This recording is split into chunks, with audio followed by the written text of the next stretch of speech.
A stranger picked a sound, months before you even existed, and you have spent your whole life becoming the person that sound points at. You answer to it without thinking. You flinch when it's called across a crowded room. You feel it in your chest as you. But it is not you. It is a container, chosen by people who hadn't even met you yet, and you just kept growing until you hit the edges. This is the grand illusion of identity. We think of a name as a label, a sticky note slapped onto a fully formed soul, a convenient tag for filing taxes and ordering coffee. You assume you are the statue, and the name is just the brass plaque at the bottom. You have it completely backwards. The name is the blueprint, and you are the construction project. Identity isn't something you brought with you. It is something you were assigned first and forced to inhabit later. Let's look at the mechanics of this trap. Enter Gear 1, the cocktail party hack. You are in a crowded room, dozens of conversations happening at once, static, noise, chaos. You are successfully ignoring all of it, but someone 30 feet away mutters your name under their breath.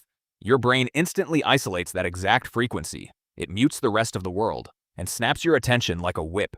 You don't choose to hear it. Your neurology has been hijacked, programmed to protect that sound at all costs. It is a tripwire installed in your auditory cortex by someone else, but it goes so much deeper than attention. Enter Gear 2, the Dorian Gray effect. In 2017, a team of researchers at the Hebrew University ran a bizarre experiment. They brought people into a room. They showed them photographs of complete strangers. Then they handed them a multiple-choice list of names and asked them to match the name to the face. Statistically, this should be a pure guessing game. A biological face is made of bone structure, genetics, and fat distribution. A name is an arbitrary mouth noise. There is no biological link between a jawline and the letter J. But the participants guessed right, over and over again. They matched the strangers to their correct names with terrifying accuracy, well above random chance. They even trained a computer algorithm to do it, and the machine aced the test. How is that possible? Because you do not just hear your name, you wear it. Society has subconscious expectations for every sound. A Bob is expected to be rounder, softer, more jovial. A Tim is expected to be narrow and sharp. And Elizabeth carries a different cultural gravity than a Beth. Over decades, you subtly warp your own face to meet that expectation. You sculpt your own micro-expressions. You carve the resting tension in your cheeks. You adopt the haircut. You alter your posture. You adjust the cadence of your walk. You literally became the shape of the sound, and the physical face is just the outer shell. The deeper you go, the weirder the mechanics get. Enter Gear 3, the implicit egotism trap. You think you possess free will. You think your life choices are rational, calculated, and entirely your own.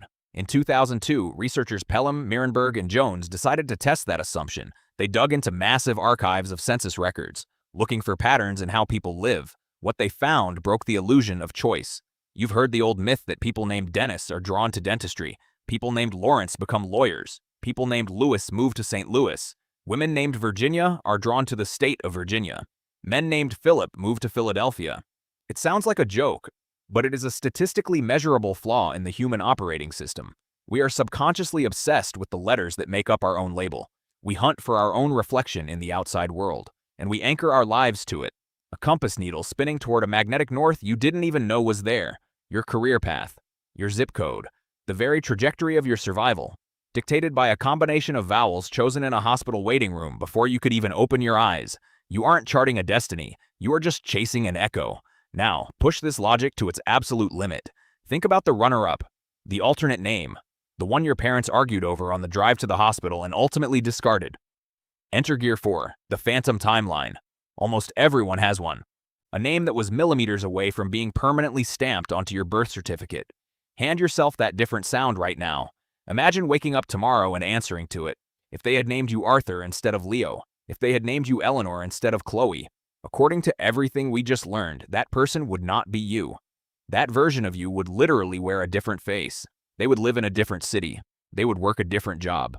They would have a different threshold for anger, a different pitch to their laugh, a completely different method of surviving the world. So where did that other person go? They were executed by a coin toss, or a mother's compromise, or a father's favorite television character, erased by a sudden whim in a maternity ward, a ghost you carry around every single day because you are walking around in a costume sewn by someone else, and you entirely forgot you were wearing it. You defend this costume, you polish it, you demand respect for it, you try to build a legacy out of it, but it is just a vibrating column of air. Try an experiment with me right now. Say your name out loud.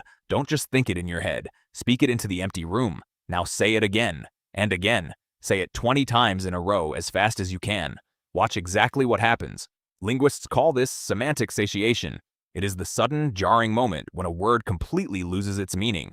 The letters detach from the concept and dissolve into pure, absurd animal noise. Suddenly, your name feels completely foreign. Alien. A heavy, clumsy rock rolling around in your mouth. Say it until the spelling looks wrong. Say it until it sounds like a forgotten language. You will experience a flash of jamais vu, the eerie sensation of looking at something deeply familiar and realizing you don't recognize it at all. Hold on to that eerie feeling. Stare into that sudden emptiness, because that emptiness is the closest you will ever get to the truth. That absurd, meaningless mouth noise is not you. It never was. It is a serial number, a barcode scanned by your teachers, your bosses, the government, your friends, an assigned variable in a mathematical equation you didn't ask to be part of. You are not your name. Your name is just the coordinate where society agreed to drop you. This realization shouldn't cause panic. It shouldn't make you feel hollow. It should be the most violently liberating thing you've ever heard. Because if the container was chosen for you, it means you are the liquid poured inside. Nib. And liquid cannot be broken. It only takes the shape of the glass for a little while. Eventually it evaporates. It escapes. You didn't pick the costume, but you are the one stretching the seams. You are the one dragging it through the dirt. You are the one filling it with grief and adrenaline and quiet victories. The name is just the address. You are the house. Look at your signature on a piece of paper. It is just ink. Look at the ID card in your wallet. It is just plastic. Let the syllables fall away for a second, strip off the label, and look at the massive nameless space left behind. That is where you actually live. Probably.